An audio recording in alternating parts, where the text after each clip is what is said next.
Sénégal asalaamaaleykum mbokki waa Pout ñu dellu siwaat fii nga xamante ne nii moo di Pout TV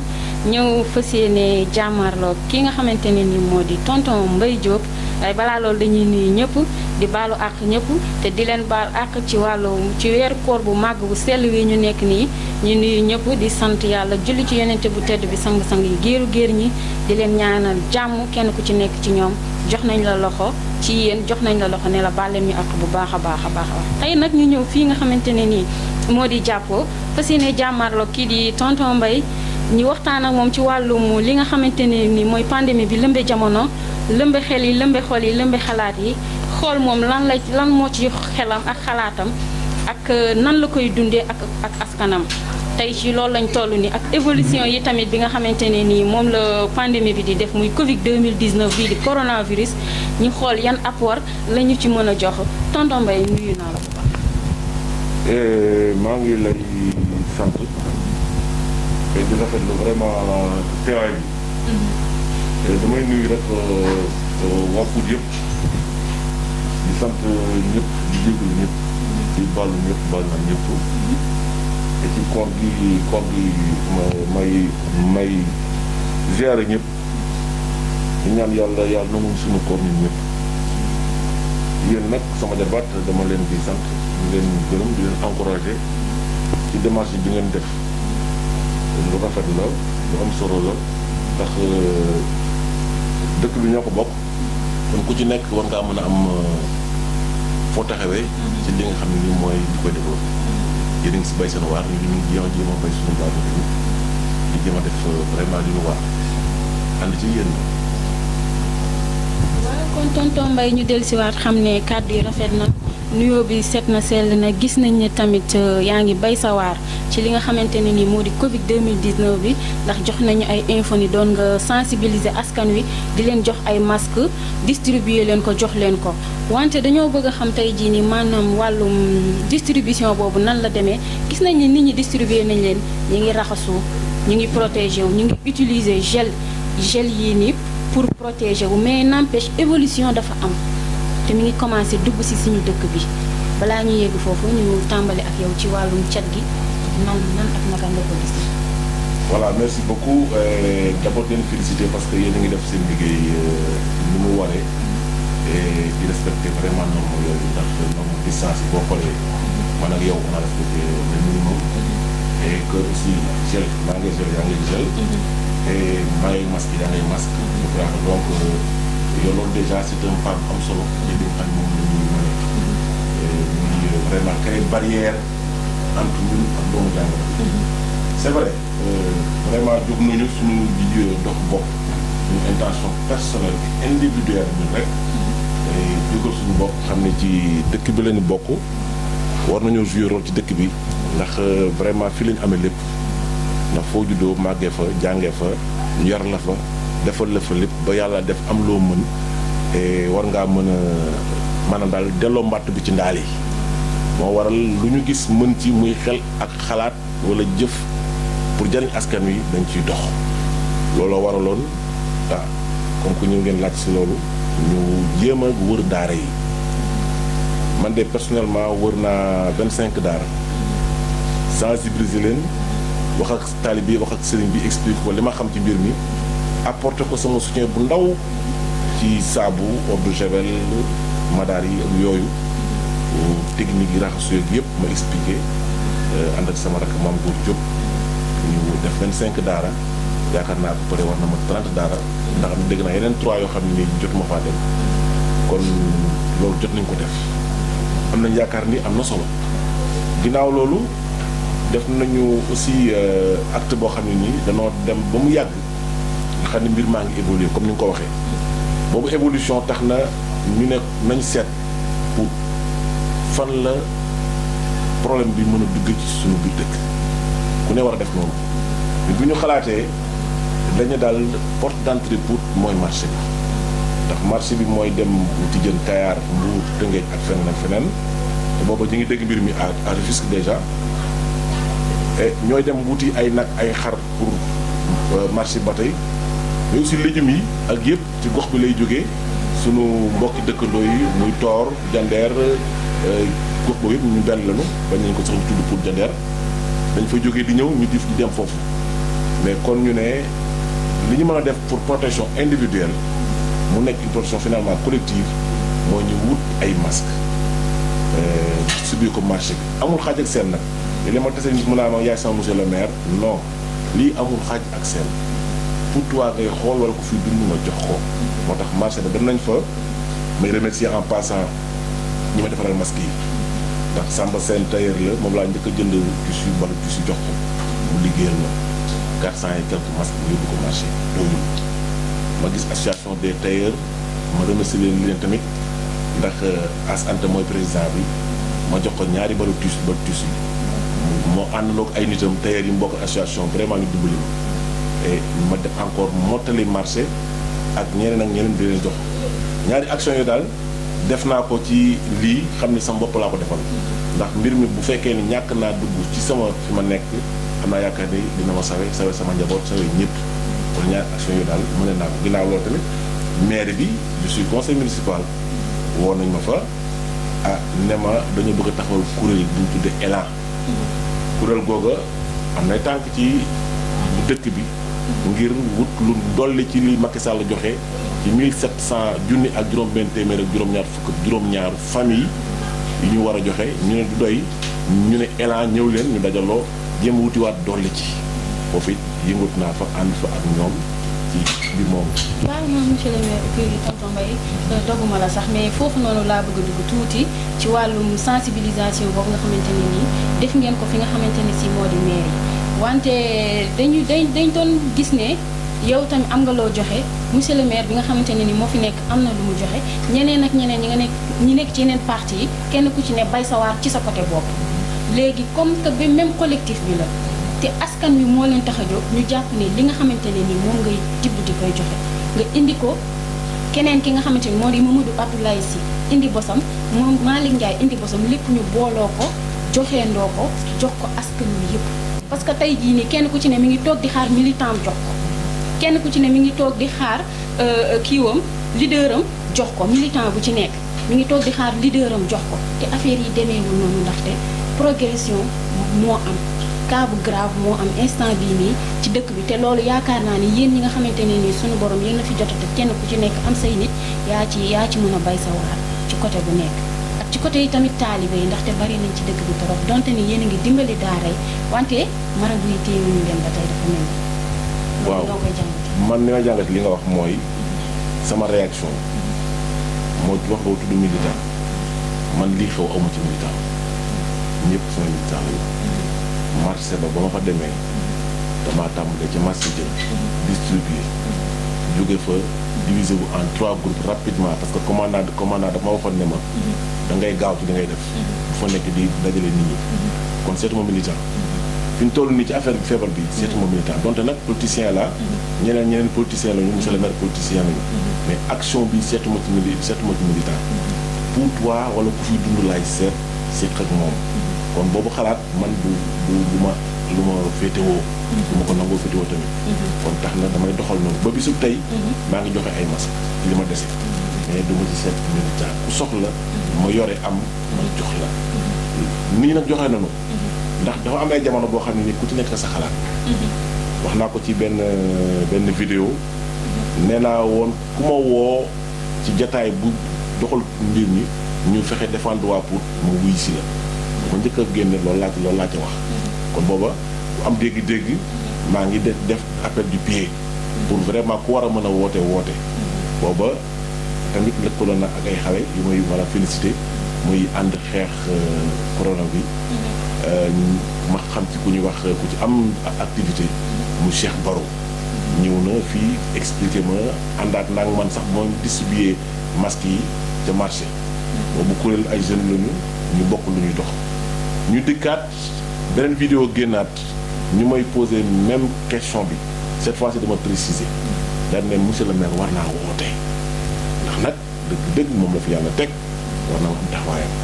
loolu finalement gis naa ci appelu ñaari jeunes yu am dynamisme ci côté boobu muy Souley Dieng ak Massogu Diop ñu dem ànd ak imam Ndoye dem gisi maire noonu la ma ko may expliqué sax mais jël initiative woote man woon na ma en tant que conseil municipal parce que conseil municipal là maa ngi gis mu deuxième mandat ma convocation monsieur Babacar Diop conseil municipal à Pau dem naa bokk ci mbir ma maa ngi koy dox mais gis naa comme ni ko ñëpp gisee am na ñeneen ñuy politique ci dëkk bi ñu ngi mën a ay action bon donc c'est dispersé oui j'accepte mais dafa am aussi loo xam ne nii ku nekk sa xalaat ngay doxal man prévention laa gëm dama ko à haute voix toujours ma répété ko yeneen vidéo yi wax naa ko man li ma gëm mooy li wolof jaay naan xoddiku bala ngaa lakkale loolu laa gëm te ci laay nekk bu lakk bi jotee nag ñaan ma ko yàlla ma wut lu ma fayee mais avant may lakkale laay fexe bu ma lakkale ci laa doon dox moo tax ba jëmee réunion dem naa toog ñu réunion taxawal ay kuréel xalaat yi ma tax sama xalaat ñëpp nga fa woon docteur nga fa woon yeneen politicien nga fa woon yeneen conseil nga fa woon nangam ñu xalaat bokk xalaat di mën activité mooy li moo wax léegi 1677 familles yi nga xam ni président Macky Sall fas yéene leen jox ration bi ni mu tëddee xam ñëpp xam nañ ko defe naa ñaari sàpp ceeb la ñaari gros suukar 10 kilos pâte mooy macaroni yi am ñaari bidon diwlin 5 litres ak keesu saabu 1600 yëpp ku ci ne war nga ci am muy 823 yi nga xam ne amoon nañu bourse sociale depuis groupe bu njëkk ba 2013 ak beneen groupe bu mujj bi mu des 854 yoo xam ne nii monsieur le maire Moustapha Sarr créé na ay kuréelam ci quartier yi kuréel bu ci nekk mu leen saytul ma liñ ci dolli kan ak kan la liggéey boobu yaakaar naa ñam ko joxoon liggéey nañ ko bon tegu na yoon teguwul yoon ndax dégg naa ci ay bruit on verra dinañ ko remonter ci maire dina ko xool ñeneen duñ ko xool dégg naa sax am nañu ci dem ba ay revendication ba ci préfecture c'est normal citoyen am nga droit revendiquer fi ngeen daal d'accord loolu mais en tout cas li ko tax a jóg daal mooy ñu dimbali nit ñi bokk ci li ñu proposé nit ñi pour ñu mën a tuutal ñoom trop am na ñoo xam ne leen nit ñoom ba 800 francs boo ko fayee ko dina ko yëg trop ba tax dina ko moytu léegi keneen ku dégg dina ko moytu peut-être keneen koo xam ne nii day fooyee 10 000 ou 5 000 wala ko 800 di ko wàññi dara ndax fii loi yi ngénte yaa ngi fi loi bi tere ngénte yéen kii mi ngi fi ba léegi jugu fi mais dañ ko fa instauré teg ko ñenn ñi ñëw daal ne ñaata la ñuy fay ñu ne temps la ñu génn daal teg à côté ne nañ ngénte def lu ñu neex bu ñu dikkee ñu génne xaalis jox la ñu dem ñu continuer seen ngénte am na ba finalement loi bu fi kenn appliqué ko ba léegi kenn changé wu ko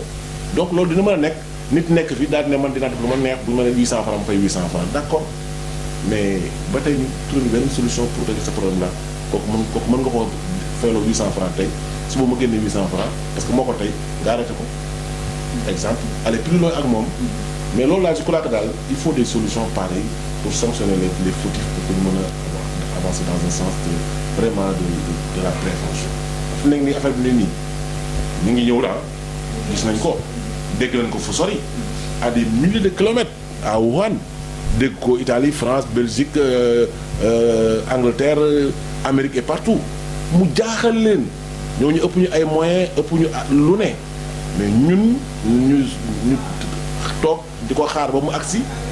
gérer wuñ ko comme il le faut mi ngi progressé ñu koy dégg par-ci par-là muy sori ba ñu dégg ko fii suñu kër mooy jandeer du tool c'est chez nous kon mi ngi fii te ba léegi am na ñu naan c'est pas vrai amul c'est grave mais ces gens-là mais boo tasee ak ñoom il faut les arrêter qu'est-ce qu'on fait man dem naa ci benn daara yóbbu fa produit yi mais sëñ bi daf ma dàq j'ai fait 25 daara na ci benn boo xam ne dañu ma dàq kooku je ne comprends rien non ne ma man gëmuma yàlla man li may def nangam mais ça m'a pas dérangé ko honnêtement parce que am na lu ma gëm am na lu may doxee mais ça me gêne pas que ma ñëw daara ma expliquer pour sensibiliser sëñ bi ne ma gëmoo yàlla li ngay def gëm yàlla nangam ainsi de suite donc c'est ça compréhension niveau am la bon mën naa man réussir ma loolu keneen defuñu peut-être réussir ko avec boobu quoi mën na nekk loolu day am nag mais on prend des mesures et on avance pas ça il faut parce que dañu xaru leen li xaru la leen li xaru la wala bon ñàkk xam rek dina tax ñu xaru ça là il faut ñu xam ko ñàkk xam dina tax nit xaru ci erreur après lay comprendre fi na am na ñoo xam ne tey jii bu leen daloon ma détail yi bu ñu tëddee ci lañ soog a xam ne affaire bi dëgg la ndekete je crois que ça c'est un problème boo xam ne war a mën a waxtaane toujours bu ñi ngeen di def daal baax na ci bu nu bàyyi man bëggoon naa sax ñu filmer maladie ñu tëdd ñu leen di faj pour nit ñi xam ni ñu am na parce que ba léegi am na yoo xam ne dañu c'est faux résultat yi am faar ak partout dañu naan c'est faux te gis nga sama jarbaat à peu près mën nañ ne selon les données scientifiques yi jot information à chaque fois 5 pour cent 10 pour cent ci ñi muy daal ñuy tëdd 16 millions de Sénégal ça fait 10 pour cent 160 000 Sénégal ça fait 160 000 laal amuñu 1 centime bi amuñu ko kon bu ñu sàgganee ba affaire bi takkar naa si fi di tourne jour dañuy dee te sama ñu mel ni moom lañu commencé mooy ce qui ont plus de 60 ans ak ñu tëdd donc première précaution affaire bu garaaw bu garaaw la parce que nit dina ko yore doomu jàngoro bi te feebar bi du feeñ ci moom loolu lu jël xam la tey nee nañu dinañ commencé bu ñu gisee ci nit mu yore doomu jàngoro bi te feeñul ci moom léegi bu ñu ko yóbbu faat du fenn dañ ko yóbbu suñu hôpital bi ne fii fa lay toog du ko fa dina commencé bientôt ça devient de plus en plus dangereux loo xam nag mën nga koo wàllee te du feeñ yaa ngi dox soxla ak nit comme ñëpp ndekete yow yaa ngay moom waaw yaa ngi toog sax ñu da lay interviewé comme man fekk boobu maa ngay moom donc faisons attention c'est grave la situation elle est grave li ñu ci wax daal mooy solution bi mooy nañu fexe ba ñëpp am masque ñu am distance 1 mètre et quelques wala ci di raxas toujours di wér suñu gel toujours di fexe ba vraiment joxante loxo bi saafonte bi poignée buntu yeeg ak micro yi ngay téye nangam yëpp ñuy nettoyé ndax foofu laal yore doomu jàngoro boo teggee ku ko laal jël jàngoro ak liñ naan booy ñan na plus ça ça ñu feneen booy sëkkat nag yi ci dafa tontu ñu ndig ñu ci bokk dañu des na waaw ñu bàyyi suñu ko yàlla day ñaan yàlla rek mën naa am lu génn ci mais bu ñu ignoré lii mais vraiment c'est une chose malheureuse ndax di xaar ba ak ay quelques pas yu mel ni man dee ñàkkee tonton bay jóge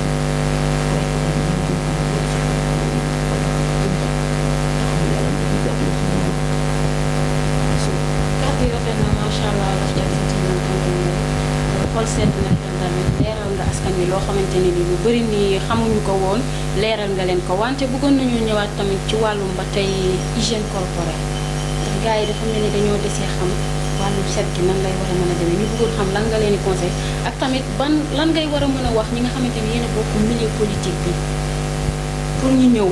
apport bi ngeen ñëw globaliser ko lépp doon benn ndaxte gis nañ li nga xamante ne nii tey monsieur le maire def na ko ci dëkk bi apport bi mu def gis nañ ko yow it kazaalika ñeneen ñi tamit dañoo bëggoon yéen ñëpp daanaka ngeen boole lépp distribué ndoo joxe ndoo ko àndandoo daan li nga xamante ne nii moo di coronavirus. déedéet waaw dañu ma politique loo par force que vraiment nee naa la affaire bi du wax politique te loo ci wax mu nekk politique. nii li may wax nii sax boo ko fee am na ñoo xam ne dañ ko jàngate politique kese. man musuma bañ ci lii am nii dama ko wax sama première vidéo laa ko jàng ko wax que ñu daje deuxième bi man ne monsieur le maire moo woote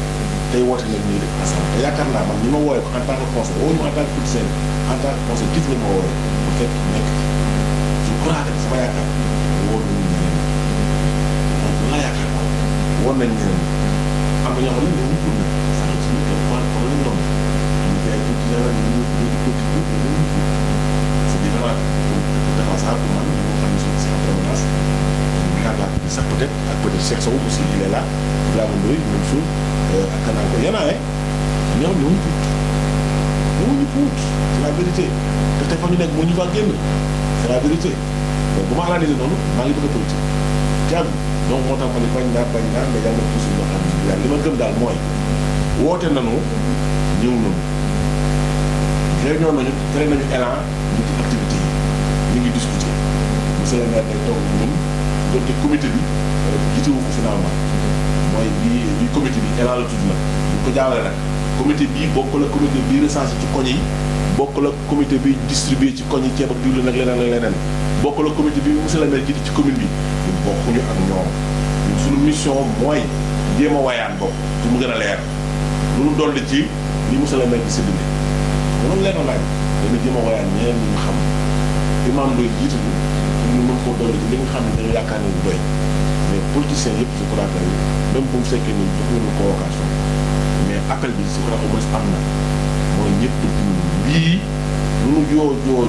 lii na ci pour ñëw jox sa loxo sa temps sa relation parce que di nga xam ni koo xam ne mën la apporter fii dara dama xaw ma ko loolu mu appel na bu fekkee nag nit ñi dégguñu ko man Mbaye Diop je fais l'appel tous les politiciens de Pout ak fu nu mënti bokk man benn bokk doo yaakaar laa bokk du ma APR benn bokk yaakaar laa bokk RTAS laa bokk Momar Samb am réew dañ koy pinc kenn du ko taajoo te mooma Macky Sall moom suñu candidat moom la àndal mais woon nañu ñëpp ni ko Macky wooyee ñëpp ñëw leen man mu se fait l'appel encore une fois ñu àndandoo ensemble relation ak lépp ak xam-xam ak mën-mën ak yëpp say moyens pour ñu jéem a yokk ci dara ci lii parce que question bi am na lu des ba tey mooy question bi nit ñi danoo xalaat dañu leen war a tëj confinement bi le confinement général la dañoo ñaaw njort ni boo xamee dina am ci yeneen réew yi bu kenn génn ndax bu kenn génnul maladie bi dina nekk fenn ñu xam ne ñu ngi fii ci kii ñu jàpp ñu génne ko ñu yaakaar pendant 15 jours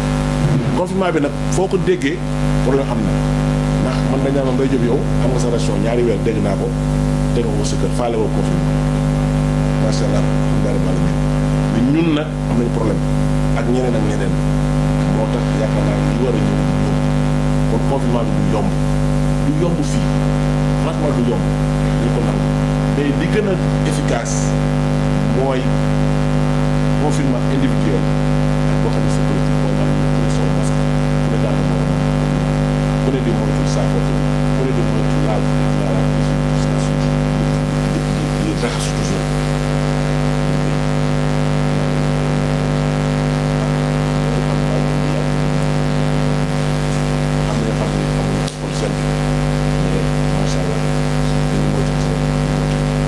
appel bi daal moom def naa ko xam ne tous les politiciens donte woote am na wóoru ko ndax mën na mën mais woote naa doole ci bu ñu woowul woon da ngay yëngatu même boo politique sax pourquoi pas lii c'est tellement si dégg waruñu sax xaar ko waaw ñu ngi leen ñaan boo wujjee maire da nga koy jàppale bon amu fi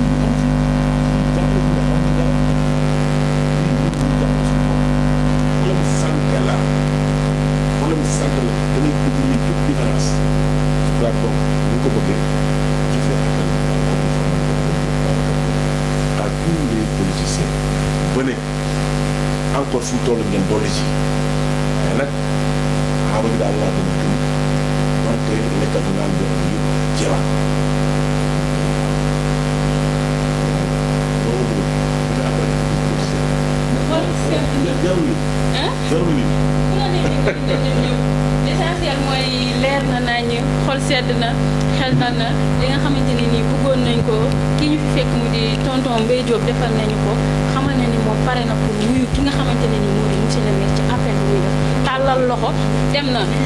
xol sedd na xel dal na xol sedd na xel dal na wuyu ji na te ñi ngi ñaan ñeneen ñi nga xamante ne nii ñoo yëngu ci wàllum politique ñoom itamit ñu wuyu ji monsieur le maire ndaxte moom bu tàllalee loxo askan wi pour seen kaaraange la bu doon ñoom ñii kenn ku ci nekk kenn ku ci ne mën ngaa toog sa kër kenn ku ci ne mën ngaa toog sa kër waaye bu ñu nee kaaraange askan wi ba tax ñoom ñu nekk di def descente sur le terrain comme ñun ñii askan wi lañ ñu jàppale te ku ñuy dimbali nag da ngay dimbale sa bopp ku ñuy dimbali da ngay dimbale sa bopp kon ñu respecté bu baax a baax ñi nga xamante ne nii moom lañ ñuy conseillé di ñu ko digal ñu port des masques yi nañ koy sol jakarta yi nañ ko bàyyi pour le moment parce que jële fi maladie mais man daal dama mos a wax maa ngi xalaat maa ngi jëf du ma xaar kenn mais prévention laa gëm maa ngi ci su ma nit woowee leneen te lu dul loolu ma ànd ci ak yow effectivement bi ma woowee ànd naa ci loolu ñu war a liggéey ci loolu ci laa nekk tamit mais ba léegi yàlla dogal na maladie bi ñëwagul sunu dëkk te yàlla bu mu fi ñëw jamais dafa mu nekk yàlla na fa jógee surtout suñu mbokk yi ñu jegee muy jandeer ak Rufisque Sangalkam et consort mais gëm naa ni góorgóorlu ci prévention bi expliqué nañu lu fexe ba bu fa ñëw mooy li gën a am solo waaye bu ma woo ci leen ne dinaa ci ànd jàppale la tasaaroo bi nag man awma force dajale ñoo xam ne ni surtout que souvent nit ñi dañuy politique ba toujours ñu politique bon ñooñu am parfois doo mën a ànd ak ñoom ci loolu damay daal di gëm ni rek politique la mais bu ñu àggee ci maintenant loo xam ne ni c'est trop sérieux lu demee comme nii trop la je crois qu'il faudra que am lu bari ñu bàyyi comme ni Macky woowee leader politique yëpp ànd xalaatandoo def ay proposition yëkkati teg loolu laa gën a gëm ci fi mu toll nii ndax bu accès rek marita kàddu yi rafet na tonton Mbaye kon xam nañ ne fi mu toll nii am nañ certitude bu wóor ne que ni moom pare na pour jàkkaarloo askan wi pour tàllal leen loxo waaye tamit pare na pour képp koo xamante ne ni yaa ngi yëngatu ci wàllum politique boo ko woowee pour tàllal loxo askan wi mu wuyu si la ndaxte instant bii ñu toll ni nekkul loo xamante ne ni wàllum politique la mais wàllum santé ak wàllum kaaraange askan wi mooy li ko ñor mooy li leen ñor kenn ku ci nekk ci yéen te mooy li ñu ñor ñun waa télé bi toog fii nii di Pout TV tonton Mbaye bu loolu jàllee ñu ngi la ci sant di la gërëm initiative boobu noonu nga jël rafet na esprit boobu noonu nga si am rafetlu nañ ko yi tamit ba nga xamante ne ni fas yéene ngaa tàllal sa loxo ñëpp jàkkaarloo ak ñoom léegi bu ñu ñëwee tonton Mbaye ci wàllum daara gis nañu sensibiliser ngeen def ngeen lépp mais wàllum daara yi ña fa nekk di seeni njiit lan nga leen di wax ngir ñu mën a téye xale yi ndaxte ba tey ñu ngi gis ne xale yi ñu ngi ci dëkk bi téye leen yombul te xam nga kilifa moom kilifa la rek dangay wax ak moom. gis nga li am nii man d'accorduma ci ni ñu koy gérer au niveau national te au niveau local fii parce que bu doon man du ma toppale dama koy mën a misaal nii jaan bu fekkee ni dafay lore nekk ci biir askan wi di lore nga naan ñu ne la jaar na fii jaar na fee matt na kii matt na kële bëggoon naa matt kii rëcc na ainsi de suite du ma topp ci jaan ji dàq naan fu mu jaar bu ma xasee ba xam fa mu ne ak boor ba mu ne damay daal di koy jéem a kar dagg ko digg bi wala ca bopp ba mais topp ci jaan ji bu jaaree fii nga jël solution jël beneen solution actuellement Sénégal du ma technicien santé dama analyser rek situation bi dañuy topp ci jaan ji à chaque fois depuis ba ñu ne dégg nañ ko Wuhan en Chine la ñu waroon a commencé gëstu man ni ma ko gëstoo en Chine depuis décembre léegi di ko topp ko en Italie topp en France topp ko feneen nit ñi ma ko dàq foofu la ñu waroon a aar suñu bopp déjà jël suñu solution man bu fekkoon ne jëloon nañu solution masque obligatoire au Sénégal boobu affaire baa nga Europe obligatoire état bi dina génne moyen même pas dixième 1000 milliards yi mag génne tey même pas dixième bi du ko génne ku nekk da nga am masque te bu boobaa ñëppay génn circuler di liggéey seen liggéey kenn du wàll kenn loolu moo am solo pour man mais ba léegi ñu ngi traîner temps yi lañu soo ko wax naan masque obligatoire commencé di tëj marché commencé nangam mais bu fekkoon ne joxoon nañu ñëpp masque mais tamit xoolal 100 milliards xam nga 1000 milliards 100 milliards nga génn ko di nga am masque ku ci nekk di nga am boo xefee 100 masque ku ci nekk ngeen di ko porte tey liggéey kenn du wàll kenn dara taxaw mais échec la ci foofu échec la fii man su ma nekkoon responsable ci dëkk bi comme maire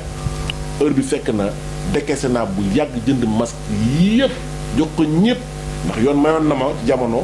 ba léegi sax may na ko ma ne ku fi génn solo masque dañ la jàpp nga fay 800 francs 800 francs tout court bu boobaa ñëpp mën nañu circuler parce que bu fekkee dama sol masque duma la wàll nga sol masque dooma wàll ñu am distance mën nañu liggéey mën nañu def lépp loolu amul au niveau national lépp day réglé wu foofu il faut mu souligner ko parce que ba léegi dafa ma tenir à cœur ñu topp jaan yi war koo reyuñu ko karuñu ko rey ko ñu topp ginnaaw bi mu dem fu mu jaar di change jël ay mesures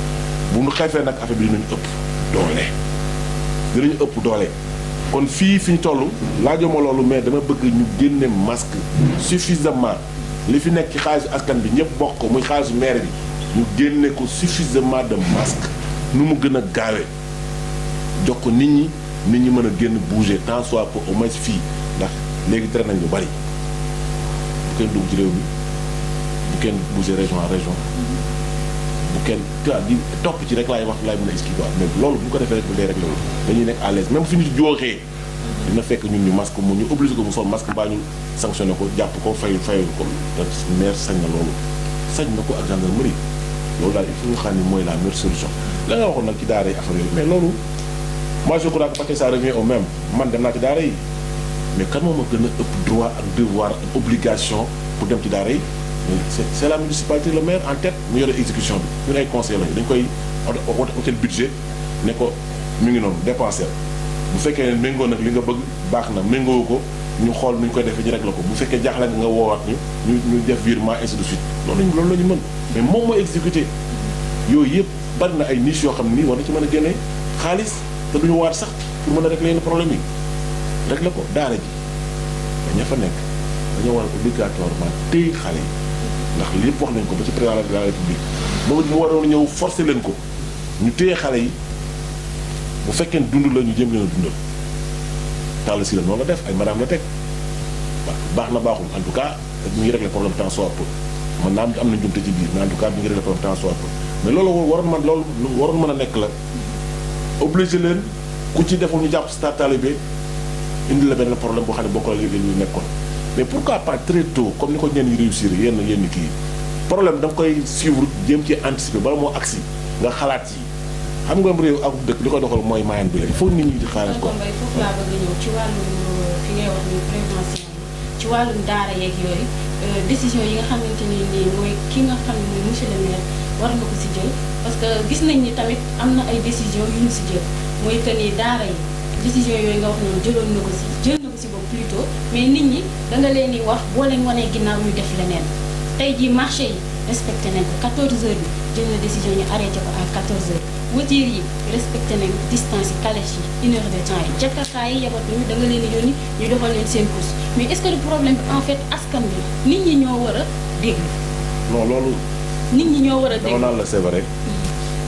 naa ci dikkaat mais naa la xamal ni daara yeeg yooyu li ci action yi njëkk a mëne mooy fexe ba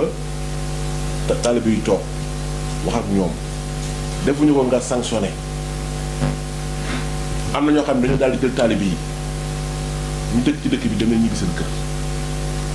ñu fi dëkkul dem leen ñibbi seen dëkk am na ñu ko réussir bu ko def mais defuñu ko dañoo xaar ba affaire bi bloqué ba tëju ba dëkk région yi tëju dëkk bi tëju mais war nañ ko mën a régler attends defuñu ko léegi maintenant dem nañ ba comme li arrivé à Rufisque le préfet s'est levé un jour daal ne bon daara yëpp laay envoyé seen dëkk ba mu demee ba xam ne nii envoyé daara ji seen dëkk mënatul nekk ndax sori na interdit nañ déplacement yi am na problème fu ñu dëkk ñii sax génn nañ ci hors Sénégal mu changé tactique da leen tëj di leen jox lekk ak naan di leen surveiller ñenn ñi dañoo beneen solution dañoo jël taalib yi def leen quarantaine 14 jours 15 jours ba ñu wóor leen yor ñu maladie bi di leen yóbbu ndax buñ fi ñu nekkoon fañ dem bu ñu wàll kenn am nañ beaucoup de possibilités bon pourquoi am ñun amuñ ci benn possibilité ci yii yëpp ak yeneen moo tax ba léegi dañoo wax di am mais à part ça sanction bi dafa am solo ñi nga sénégalais moo fa gën a lay am sénégalais mais ku ci sanction muy sanction xaalis baa nga téye ko ci place mu réglé wu combien de fois la ñuy jàkkataay waruñu yàpp pour kenn nit il a fallu que préfet ñëw ñu soog koo bàyyi borom wuti lu ñu ci waxoon il a fallu que encore ñu ñëw soog koo bàyyi marché bi lu ñu ci waxoon il a fallu que noonu la parce que préfet moo ñëw pourquoi ñu xaar préfet mais on prend nos mesures si gendarmerie génn gendarmerie bu génnoon fii jàkkataay jàpp benn ñaar ñett ainsi de suite jàkkataay nar a jeex gars yi dañ taxaw marché bi noonu voiture yi noonu ak leneen noonu parce que sanction la ñu xam dans le monde entier sax ñu dañuy sanctionné pour régler affaire il faut ñu sanctionner pour mën a régler boo waxee defuñu nga expliquer defuñu mais nga sanctionné c'est normal te ba léegi ñu ngi yokkoo sax boo gën a léegi gis Jakarta buy liggéey Sénégalais mel noonu mais nga sanctionné ko mais ki jógee ay Louga dem ba ay Sédhiou ki jógee ay Touba dem ba Dakar mais parce que da nga daan daw journée calando di am 7000 ñu peut-être lu toll foofu occasion bi am nit ki la fay 20 et quelque jóge Touba dem Dakar nga yàpp ci encaissé 60 000 ci benn bis xam na li mu def il sait très bien ce qu'il a fait mais yow aussi da ngay xam ne ngay def li nga war def nga jàpp ko téye oto bi téye ko moom ci boppam c'est ça qu'il faut que ñu arrêté te gars yi bu ñu déggee nooy demee dañu bàyyi de bu fekkee dañuy def ngay def may def ñu jàpp kenn ñeneen ñi dañuy toog mais c'est ça qu'il nous faut quoi c'est vrai war nañu maslaa war nañu déggalante ay nit ñi mais quand c'est vraiment sérieux nga waxaat expliquer waat da ngay rek la il faut sanctionner quand c'est vraiment c'est quoi. sanction boobu noonu nga wax noonu ci laay bi ñëw am na ñoo xamante ne dañu naan doole ñëpp mënuñoo bokk tey fayandoo tey jii man mii ku mu bëgg a sanctionner ab 500 francs wala ab 800 francs mu xëy nekk koo xamante ne ni damay jaay gerte nga ne danga maa sanctionner 800 francs boobu noonu te aw ma sax 800 francs journée bi dina xaw a difficile war koo xalaata ndogoo war koo xalaatu yóbbu kër ga loolu day xaw a métti kon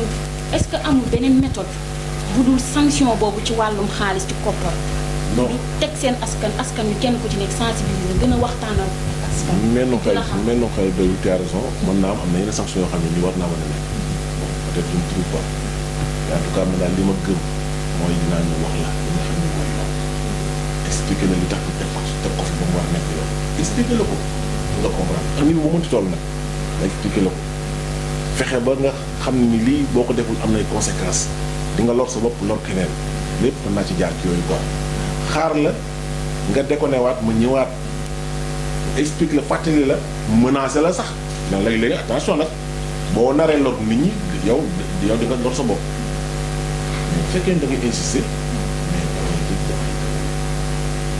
dama dal sa kaw ndax pouvoir moo ma ko may dal sa kaw bi nag téye ko sax tëj ko mën na bañ a nekk solution bi mais li ma ne 800 francs c'est pour que ma woyof. Bonjour, comment ça va et comment va la santé?